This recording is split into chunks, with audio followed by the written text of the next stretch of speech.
అందరికీ. ఇవన్నీ చూస్తుంటే నాకైతే ఫుల్ హ్యాపీగా ఉంది. మంచిగా పచ్చని పొలాలు, అక్కడ మక్క చేను, పక్కనే మా మిర్చి తోట అన్నమాట. అండ్ ములక్కాయ చెట్టు ఇది. ఇప్పుడు కాయట్లేదు, సీజన్ కాదు కాబట్టి. సిటీలో ఉండి ఉండి సడన్గా ఇట్లా గ్రీనరీని, ఇట్లా ఇంత ఫ్రెష్ ఎయిర్ని, ఫ్రూట్స్ని, వెజిటేబుల్స్ని అన్నీ తీసుకుంటే ఎంత హ్యాపీగా ఉందో మనసుకైతే. చాలా ప్రశాంతంగా ఉంది.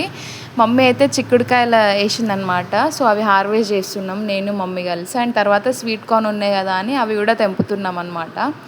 ఇంకా మళ్ళీ వచ్చిన దారిని అలా వెళ్ళిపోతున్నాం. ఈ వే కూడా ఎంత బాగుందో అసలు చూడడానికి. నాకైతే మస్తు ఇష్టం గ్రీనరీ అంటే, మస్తు నచ్చింది నాకు. అండ్ ఇంకా నడుచుకుంటూ వెళ్ళిపోయామన్నమాట. సో అక్కడ మాకు వేప చెట్టు ఉంటుంది. సో దాని కింద కూర్చొని మంచిగా ఒలుస్తుంటే ఈ స్వీట్ కార్న్కి 2 బేబీ కార్న్స్ ఉన్నాయి. భలే క్యూట్ అనిపించింది నాకైతే. లెఫ్ట్స్కి ఒకటి, రైట్ సైడ్కి ఒకటి, 2 ఉన్నాయి.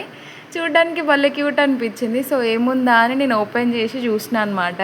సో ఇందులో అయితే ఇంకో చిన్న బేబీ కార్న్ వస్తుంది.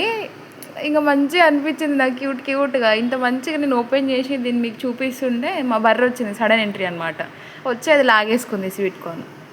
ఇంకా మామిడి తోటలోకి వెళ్ళి ఇంకా మామిడికాయలు తీసుకొని ఇంకా వెళ్ళిపోతున్నాం అనమాట. వెళ్ళే దారిలో కూడా అన్ని పొలాలే ఉన్నాయి. ఇవి మా మేకలు. And please do subscribe.